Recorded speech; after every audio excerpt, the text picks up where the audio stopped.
탈을 쓰고 어떻게 이럴 수가 있어요? 사지가 벌벌 떨려요. 저녁에 요리 지나다니도 못해요. 무섭고 두렵고. 네, 잔혹한 인질극을 벌인 김상훈. 그제 있었던 현장 검증에서도 반성의 기색은 전혀 보이지 않았습니다.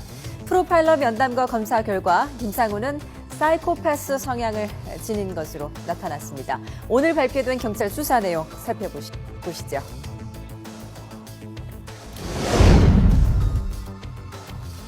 네, 인질 살해범 김상훈은 미리 흉기를 준비해 범행 장소로 가는 등 철저히 범행을 계획했습니다. 사건 당일이었던 지난 12일 오후 4시쯤 숨진 전 남편 집에 침입하기 전에 인근 마트에서 목장갑을 구입한 사실도 CCTV를 통해 파악됐습니다. 때문에 경찰은 인질극과 인질살인 모두 계획된 범행으로 판단을 하고 있는데요. 김상훈의 자택에 대한 압수수색 결과 주방에 부엌칼이 없었던 점으로 미뤄 범행에 사용한 흉기는 집에서 들고 간 것으로 보입니다.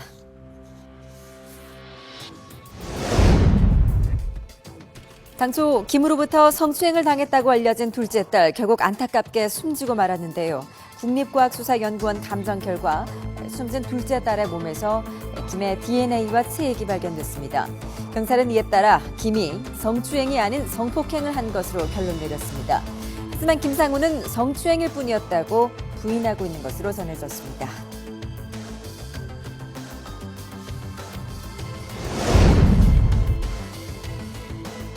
사이코패스를 검사하는 게 있어요. 그 유형처리가 40점 만점에서 38점 나왔었는데 거의 만점이네. 이 친구도 제가 볼 때는 거의 만점 나올 것 같고요. 사이코패스나 소시오패스 쪽으로 일단 보고 거기다 저는 하나 더하고 싶어요. 소아기호증 환자 성향도 보입니다. 아, 성폭행 말씀하시는 네. 거죠? 성폭행 네. 사례자. 소아기호증 증세가 보이고 그 소아기호증 환자 중에서 퇴행형 성인 여성하고 어울렸던 상태에서 아이 쪽으로 기울어지는 경향을 지금 보이고 있다고 보여져요. 아이 쪽으로 성적 성향이 근데요. 바뀌고 있다. 네, 경찰은 김상훈이 사이코패스 성향을 지닌 인물로 추정된다고 밝혔습니다. 사이코패스는 기본적으로 죄책감이 없고 또 공감 능력도 떨어지는 반사회적 성향을 지닌 사람을 말합니다. 전형적으로 나는 사이코패스가 보이는 그런 방향의 행동이랑 양식이라고 볼 수 있습니다. 왜냐하면 가장 큰 특징이 자기가 어떤 잘못을 저지른 자체도 모르고요. 예. 그다음에 자기가 다른 사람한테 어떤 고통을 주더라도 상대방이 느끼는 고통을 자신이 잘 못 느껴요. 예. 예, 오히려 어떤 사들은 오히려 상대방이 느끼는 어떤 고통을 자신의 기쁨으로 느끼는 정도로 근데 전형적으로 그런 행동을 보이는 사이코패스라고 보시면 될 것 같습니다. 네, 경찰이 김상훈에게 적용한 혐의 인질 살해와 특수강간, 폭행, 상해 등 10여 가지에 이릅니다. 현재 법정 최고형은 무기징역 또는 사형이지요. 사형 제도는 지난 1996년 김영삼 정부 때 마지막으로 집행된 이후 20년 가까이 집행을 하지 않고 있습니다.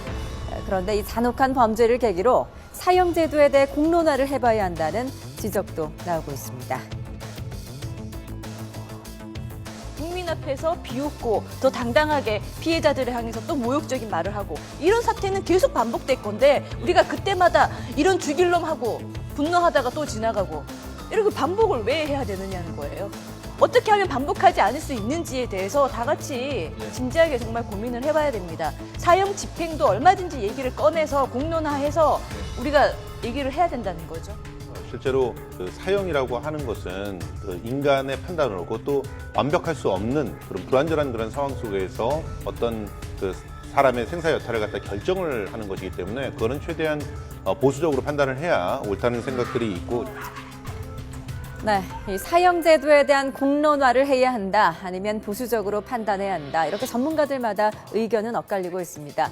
하지만 인면수심, 의붓 딸을 잔인하게 살해한 사이코패스 김상훈 사건으로 사형 제도에 대한 공론화 목소리가 더 커지고 있는 것은 분명해 보입니다.